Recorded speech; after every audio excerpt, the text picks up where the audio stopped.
हिते अमांखे उडेरो लाल मां ख़बर ॿुधाए रहिया आहियूं जिथे पुलिस जो हारियाणी ते तशद्दुद औरत बेहोश थी वई। SHO महबूब शाह मुखालफन खां पैसा वठी असां मथां तशद्दुद कयो आहे। मुस्मात बीबी ख़ासि केली इहो इल्ज़ाम हयो आहे। काफ़ी अरसे खां हारपो कंदा पिया अचूं, पुलिस गैर कानूनी तौर घरनि ते चढ़ाई कई, औरतुनि दाहियो आहे।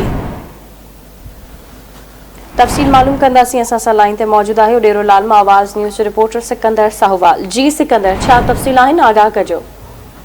जी बिल्कुल, उडेरो लाल कोट जम्मू ख़ासकेल में कोर्ट के हुक्म ते ज़मीन ता कब्ज़ो खाली कराइण लाइ पुलिस जा अटाला पहुची कब्ज़ो छॾाइण जी कोशिश कई। ॻोठ जम्मू ख़ासकेली में पुलिस जे मुबैना तौर तशद्दुद सबबि हारियाणी मसमात बेबी ख़ासकेली जो मथो फाटी पियो आहे।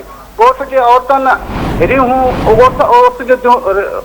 औरतुनि में रूहूं पइजी वियो। पुलिस ख़िलाफ़ एहतजाजी मुज़ाहिरो पिणु कयो वियो आहे। ॻोठ जे औरतुनि मसमात बेगी ख़ासकेली, रुखसाना मारवी ख़ासकेली, शबाना ऐं मसवात सुखा जो चवणु आहे त 100 सालनि खां ज़मीन पोखींदा पिया अचूं। असां ज़मीन जी रक़म बि अदा करे छॾी आहे। असां वटि सभु दस्तावेज़ पिणु मौजूदु आहिनि।